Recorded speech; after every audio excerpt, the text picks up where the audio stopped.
Silent होलो, एक छोटा सा हिल टाउन। गाँव जितना शांत लगता है, जगह उतनी ही बेचैन। यहाँ सिर्फ बर्फ इतनी ज्यादा गिरती थी कि आवाज भी धीमी पड़ जाती थी, और रात के बाद सुबह होने में बहुत वक्त लगता था। यहाँ के लोग बहुत कम बोलते थे, और जब भी कोई बाहर से आता तो बस इतना कहते, रात को दरवाजे बंद रखना। आरव अपनी बेटी मीरा के साथ इसी शहर में आया था। वो पुरानी जिंदगी से भागना चाहता था, वो दर्द से दूर जाना चाहता था, और सबसे ज्यादा वो मीरा को एक नई शुरुआत देना चाहता था। शहर के बिल्कुल किनारे में जंगल के पास एक पुराना विक्टोरियन घर खड़ा था। घर बहुत बड़ा था, बहुत ही सुंदर भी।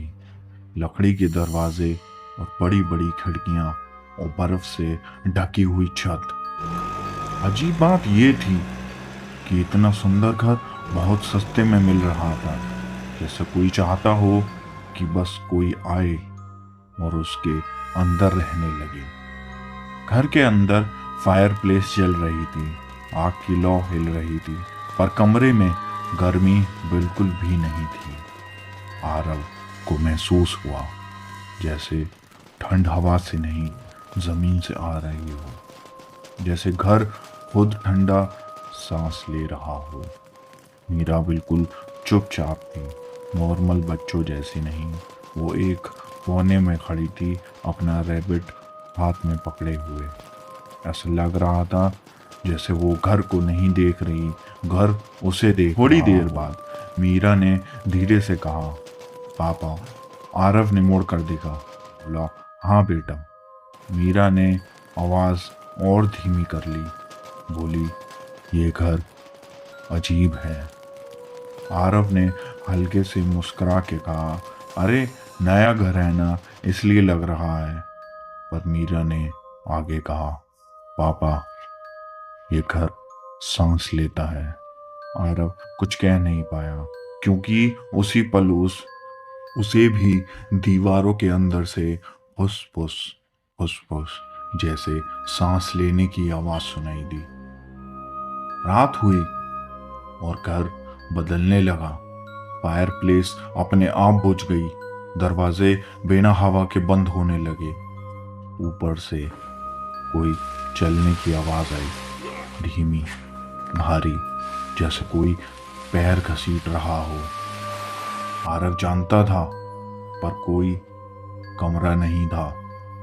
फिर ये आवाज कहां से आ रही थी?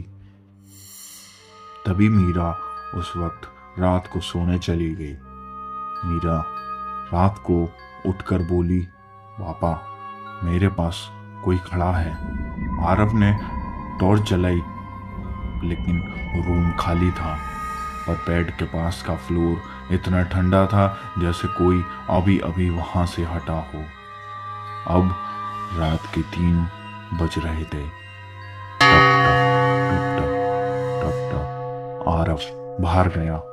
बर्फ पर छोटे नंगे पैरों के निशान थे, पर ये निशान कहीं जा नहीं रहे थे। ये घर के चारों तरफ गोल गोल घूम रहे थे, जैसे कोई घर को छोड़ना ही नहीं चाहता। उस रात आरव ने उसे देखा, मीरा के रूम में, एक पतला सा चेहरा, बिल्कुल सफेद, आंखें काली और मुंह खुला हुआ, जैसे चीख रहा हो, पर आवाज कहीं बंद हो गई हो।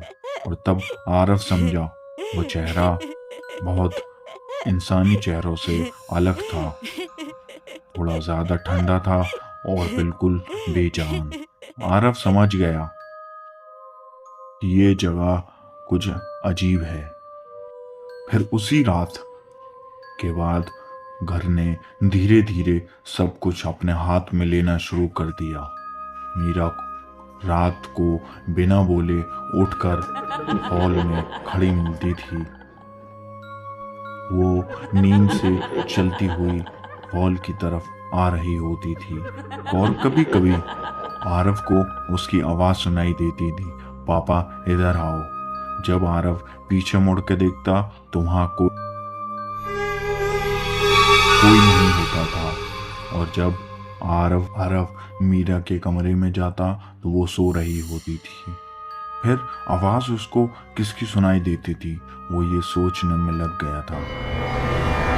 तभी आरव को एक शीशा नजर आया। उसने शीशे में खड़े होकर देखा तो उसकी परछाई एक अजीब सी थी, जैसे कोई बड़ा सा राक्षस उसका पीछे खड़ा हो। आरव समझ गया था कि ये घर सिर्फ डरा नहीं रहा है, ये घर सीख रहा है। मीरा की आवाज, उसकी मुस्कुराहट और उसका चलना, जैसे घर मीरा बनना चाहता हो। उस रात घर ने पूरा कंट्रोल ले लिया।